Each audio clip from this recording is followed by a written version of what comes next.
Third question में है कि फाइंड द वैल्यू ऑफ के if x minus one is a factor of x in each of the following cases. यहाँ पे question दिया गया है, जैसे फर्स्ट क्वेश्चन दिया है कि P x equal to X square plus X plus के, ठीक है।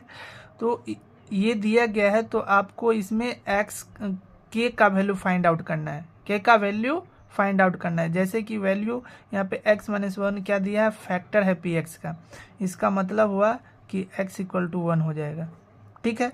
तो क्योंकि x minus one equal to zero, तो p के x की जगह पे प्लस वन पुट करना है, ठीक है। तो one square plus one equal to K. अगर फैक्टर है, समझ गए, तो ये जो वैल्यू दिया गया इसके बराबर भी जीरो होगा, तो ये हो गया one plus k equal to to plus के। तो फैक्टर है इसका, तो इसलिए to plus k equal to zero, इसलिए k equal to minus to, के इक्वल टू माइनस टू। बहुत ही ईजी क्वेश्चन है। फिर सेकेंड में दिया है कि P x equal to two X square plus K X plus root two, ठीक है। तो यहाँ पे पी वन डालना है, तो पी वन जो दिया है, पी वन क्या होगा, two into one square plus K into one plus root two, और इसके बराबर क्या हो जाएगा, जीरो हो जाएगा। क्या हो जाएगा, जीरो। तो two plus K plus root two equal to zero, इसलिए x इक्वल टू के equal to minus two plus root two, ये हो गया आंसर। फिर थर्ड क्वेश्चन में क्या दिया है, थर्ड में दिया है कि पी एक्स इक्वल टू के x square minus root two x plus one, ठीक है। तो इतना दिया है, इसीलिए पी वन इक्वल टू क्या होगा, p one equal to k into one square, ठीक है, minus root two into one plus one. तो और इसके बराबर क्या हो जाएगा, k minus root two plus one equal to zero, इसलिए के इक्वल टू हो जाएगा रूट टू माइनस वन। बहुत ही ईजी है, बहुत ईजी। फोर में देना है, फोर में दिया गया है कि पी एक्स इक्वल टू के x square minus three X plus के। क्वेश्चन में ये दिया गया है, ठीक है। तो अगर आप परीक्षा में लिखोगे तो एक तरीका मैं बता दे रहा हूँ, given P x equal to के x square minus three X plus के, ठीक है। लिखना है x minus one is a factor of P X, इसलिए x minus one equal to zero और x इक्वल टू वन, ठीक है। अगर फैक्टर है इतना equal to x equal to one हो गया, इसलिए p one equal to zero, और पी वन का वैल्यू यहाँ पे पुट कर देंगे, p one square minus three into one plus के, ठीक है, इक्वल टू जीरो, और k minus three plus k equal to zero, और टू के इक्वल टू थ्री, इसलिए k equal to three by two, ये ऐसे लिखना है, ठीक है। तो चलो यहाँ तक। फोर्थ में दिया है कि फैक्टराइज करने के लिए, क्या दिया है, फैक्टराइज करने के लिए। तो फैक्टराइज करना है, कैसे करना है, देखो यहाँ पे फैक्टराइज कैसे करेंगे। जैसे फर्स्ट क्वेश्चन दिया है 12 square minus 7x plus one दिया है, इक्वल टू, देखो मैंने अभी बताया था कि जो हाईएस्ट पावर है और कांस्टेंट टर्म है, हाईएस्ट पावर टर्म और कांस्टेंट टर्म को मल्टीप्लाई कर देना है। 12x square into one equal to 12x square हो गया, ठीक है। अब ये जो मिडिल टर्म है उसको ऐसे डिवाइड करना है, ऐसे स्प्लिट करना है कि मल्टीप्लिकेशन करने पर ये टर्म आना चाहिए और एडिशन और सब्ट्रैक्शन करने पर ये मिडिल टर्म आना चाहिए। तो 12x² देखो 12 को कैसे करेंगे, -3x - 4x + 1। अब देखो मल्टीप्लाई करो, 4 × 3 12x² हो गया, x² माइनस माइनस 2 बार था यहाँ पे, तो इवन नंबर में था तो ये प्लस हो गया, ठीक है। और 4 और 3 -7, ठीक है, कोई दिक्कत नहीं। यहाँ पे 3x अगर कॉमन लेते हो इसमें, तो इसका ये ऐसे करो, पेड़ बना लो, जोड़ा बना लो, तो ठीक है 3x 4x -1 कॉमन, ठीक है। फिर यहाँ पे अगर -1 कॉमन लेते हैं तो ये हो गया 4x -1, ठीक है। अब देखो 4x और -1, 4x -1 दोनों में क्या करना है, कॉमन ले लेना है, तो 4x -1 × 3x -1, ठीक है, ये आंसर हो गया, ठीक है। और इसी 4 का इधर देखते हैं, 4 का थर्ड, 4 का सेकेंड क्वेश्चन देखते हैं इधर, ठीक है। 4 का सेकेंड में क्या दिया गया है, 2x² + 7x + 3 फैक्टराइज करना है। अभी मैंने बताया 3 × 2 कितना हो गया, 6x², तो 2x², ठीक है। अब प्लस इसको मिडिल टर्म को ऐसे डिवाइड करना है कि मल्टीप्लिकेशन करने पर ये टर्म आना चाहिए और एडिशन सब्ट्रैक्शन करने पर मिडिल वाला टर्म, तो 6x + x + 3। देखो इसको मल्टीप्लाई करोगे तो ये आ जाएगा और एडिशन करोगे तो बीच वाला आ जाएगा, ठीक है। बहुत ही इजी है फैक्टराइज करना। 2x कॉमन ले लो तो यहाँ पे हो जाएगा x + 3 और यहाँ पे 1 कॉमन लोगे तो x + 3 आ जाएगा। फिर यहाँ पे क्या करना है, x + 3 जो टर्म है दोनों में कॉमन ले लो, तो x + 3 कॉमन ले लिया, यहाँ पे 2x + 1 हो गया, ये इसका फैक्टराइज हो गया, ठीक है। फिर थर्ड में क्या दिया है, थर्ड में देख लो, थर्ड में दिया है कि 6x² + 5x -6। हाँ, एक चीज़ और याद करना है कि जितने भी क्वेश्चन है सभी को इस मेथड से फैक्टराइज नहीं कर सकते हैं, ठीक है। सभी क्वेश्चन को इस मेथड से फैक्टराइज नहीं कर सकते हैं। तो ये हो गया, देखो 6 × 6 क्या हो गया, 36 हो गया, x² -36 x² हो गया। अब इसको ऐसे डिवाइड करना है, इस टर्म को ऐसे डिवाइड करना है कि मल्टीप्लिकेशन करने पर 36 आना चाहिए। कितना आना चाहिए, 36 आना चाहिए। तो देखो अगर समझ में नहीं आ रहा है तो 36 का क्या कर देना है, आपको एलसीएम ले लेना है और इसको फैक्टराइज कर देना है। तो 9, तो देखो 3 3 9 4, तो हो गया 9 × 4 36 होता है, 9 × 4, तो यहाँ पे लिख देना है माइनस, पहले प्लस ले लेते हैं, +9x और -4x -6। देखो यहाँ पे 9x और 4x मैंने बताया एडिशन और सब्ट्रैक्शन करने पर मिडिल वाला होना चाहिए, और मल्टीप्लाई करने पर ये दोनों हाईएस्ट पावर टर्म और कांस्टेंट टर्म का मल्टीपल होना चाहिए। तो देखो सेम 9 × 4 36 -36, इसको तो +4 5x, ठीक है। अब देखो इसमें कॉमन क्या लेना है, इसमें 3x कॉमन ले लो, तो 3x तो 2x, इसमें हो जाएगा 3। फिर इस दोनों में अगर कॉमन लोगे तो यहाँ पे -2 और x -2 कॉमन लोगे तो ये हो जाएगा 2x + 3, ठीक है।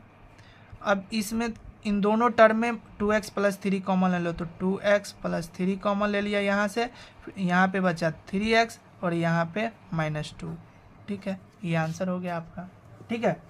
और वन मोर क्वेश्चन यहाँ पे बना देते हैं, ठीक है।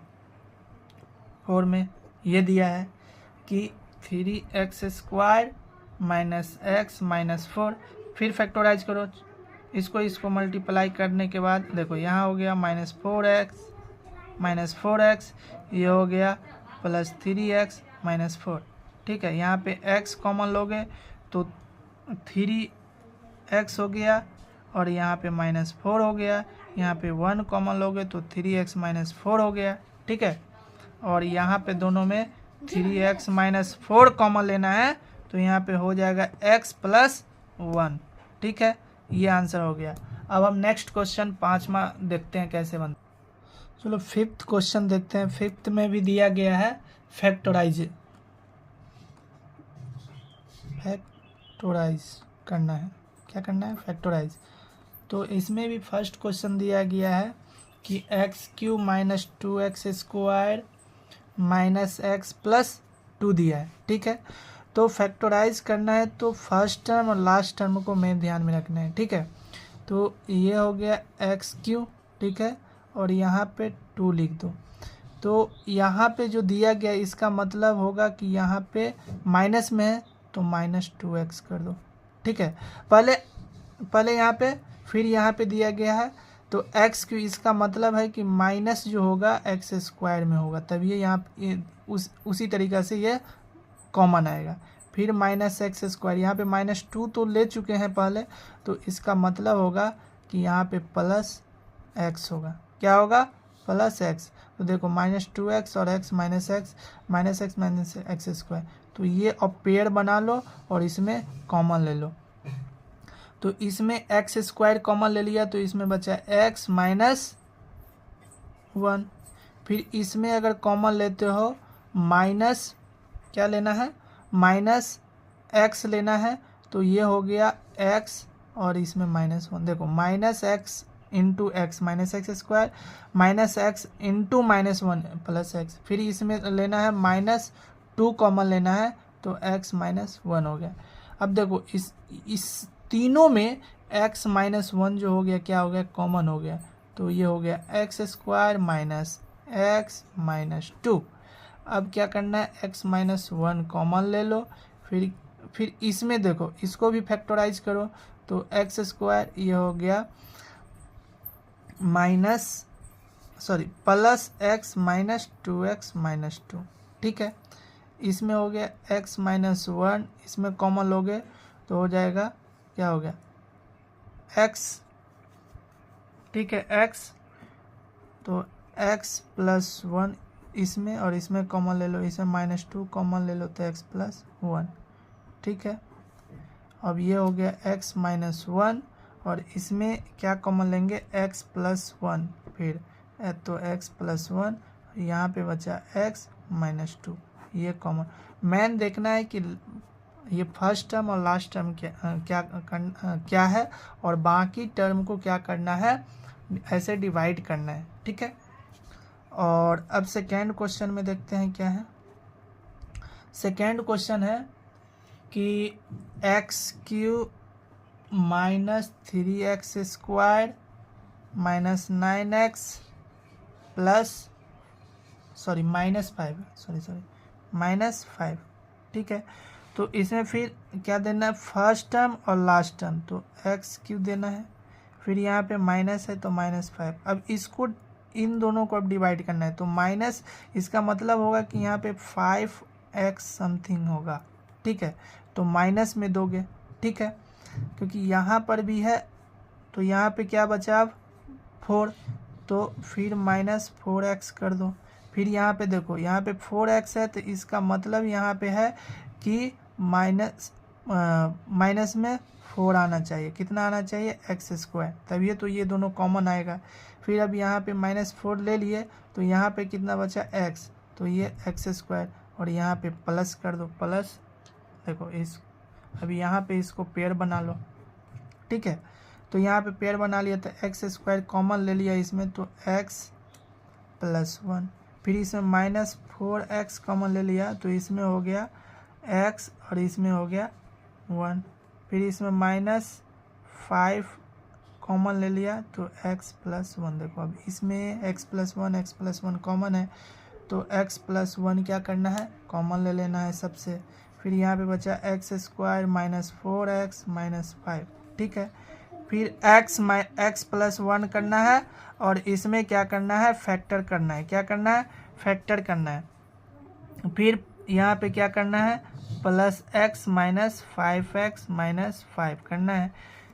फिर यहाँ पे x प्लस 1, ये तो आपको पता है कि 5x इंटू एक्स, यहाँ पे क्या करना है 5 इंटू एक्स, 5x² हो गया, इसको एडिशन और सब्ट्रैक्शन करने पे 20 वाला होना चाहिए।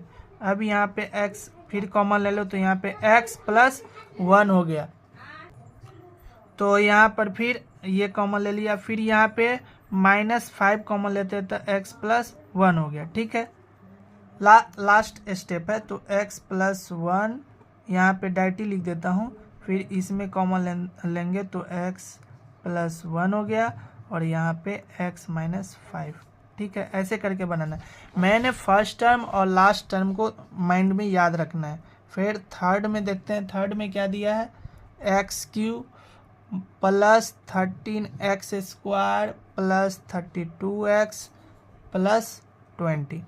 ठीक है, तो इसको फैक्टराइज कैसे करेंगे, इसको फैक्टराइज करने का क्या तरीका है, फिर से फर्स्ट टर्म और लास्ट टर्म को ऐसे लिखना है, तो x³ लिख दिया, थोड़ा बढ़ा के इधर लिख दो 20 ताकि बीच में आए।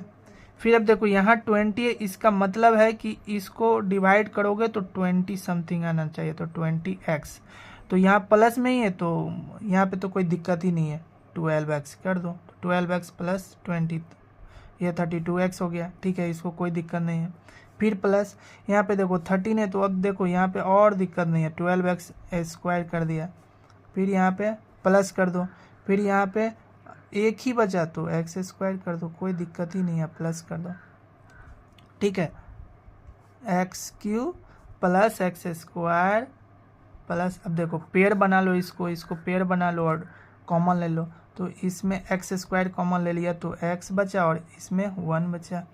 फिर यहाँ पे 12x कॉमन लिया तो इसमें x और इसमें 1। फिर यहाँ पे 20 कॉमन लिया तो यहाँ पर x और यहाँ पे 1। ठीक है, अब क्या करना है, इसको x plus 1 x plus 1 x plus 1 तीनों में है, तो तीनों में ये कॉमन ले लिया फैक्टर। ठीक है, ये तीनों का फैक्टर हो गया ये, तो अब कॉमन ले लिया तो इसमें बचा x² प्लस 12x प्लस 20। ये तो बहुत ईजी, आप खुद बना सकते हो। फिर इसको फैक्टराइज करो तो x प्लस 1।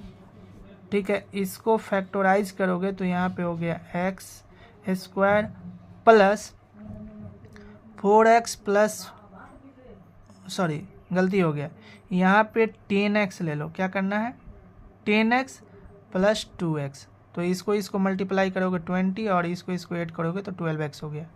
चलो कोई दिक्कत नहीं है। अब इसको फिर करना है x प्लस 1 करना है। ठीक है, यहाँ पे अब क्या करना है, कॉमन लेना है, x कॉमन लेंगे तो x प्लस 10 हो गया, फिर यहाँ पे 2 कॉमन लेंगे तो x प्लस 10 हो गया।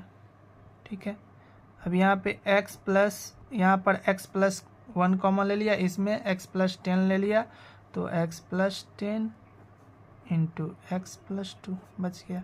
ये इसका आंसर हो गया। बहुत ही आसान सवाल है। फिर फोर्थ में क्या है, फोर्थ में है 2y³ plus y² minus 2y minus 1। ठीक है, तो फिर इसको देखो 2y³ कर दिया, -1 ले लिया। ठीक है, तो -1 लिया, इसका मतलब है कि यहाँ पे -1 लेना पड़ेगा। फिर -1 ले लिया, फिर -y ले लिया तो -y माइनस 2y हो गया। अब y² को तो यहाँ पे क्या करना है, यहाँ पे दोनों माइनस में आके देखो, तो इसका मतलब हुआ यहाँ पे 2y² लेना पड़ेगा। तो 2y² ले लिए तो इसमें बचा क्या, तो -y² कर दो, तो ये हो गया। ठीक है, अब देखो पेयर बना लो, इसको पेयर बना लो, बहुत ही आसान है। 2y² तो यहाँ पे y हो गया, यहाँ पे 1 हो गया। फिर इन दोनों में -y कॉमन ले लिया तो y प्लस 1, फिर इसमें -1 कॉमन लिया तो y प्लस 1। देखो y प्लस 1 इस सब में है, तो सब में से फैक्टराइज कर दो, तो y प्लस 1 कॉमन ले लिया, फिर 2y² माइनस y माइनस 1, फिर y प्लस 1 हो गया यहाँ पर। फिर इसको फैक्टराइज करोगे तो -2y प्लस y माइनस 1, फिर y प्लस 1, सॉरी नहीं दिख रहा है, अब दिख रहा है, तो y प्लस 1 इंटू, फिर 2y कॉमन ले लो इसमें से। ठीक है, फिर 2y कॉमन ले लो तो ये हो गया y, ये हो गया -1, फिर 1y -1, ठीक है। तो y + 1 कॉमन ले लिया, इसमें y -1 कॉमन ले लिया, तो ये बचा 2y + 1 और ये आंसर हो गया। और यहाँ मेरा चैप्टर भी कंप्लीट हो गया। अब मिलते हैं नेक्स्ट चैप्टर में। अभी तक आपको कोई भी प्रॉब्लम कहीं पे आया हो तो आप क्वेश्चन मुझसे कर सकते हो कमेंट सेक्शन में।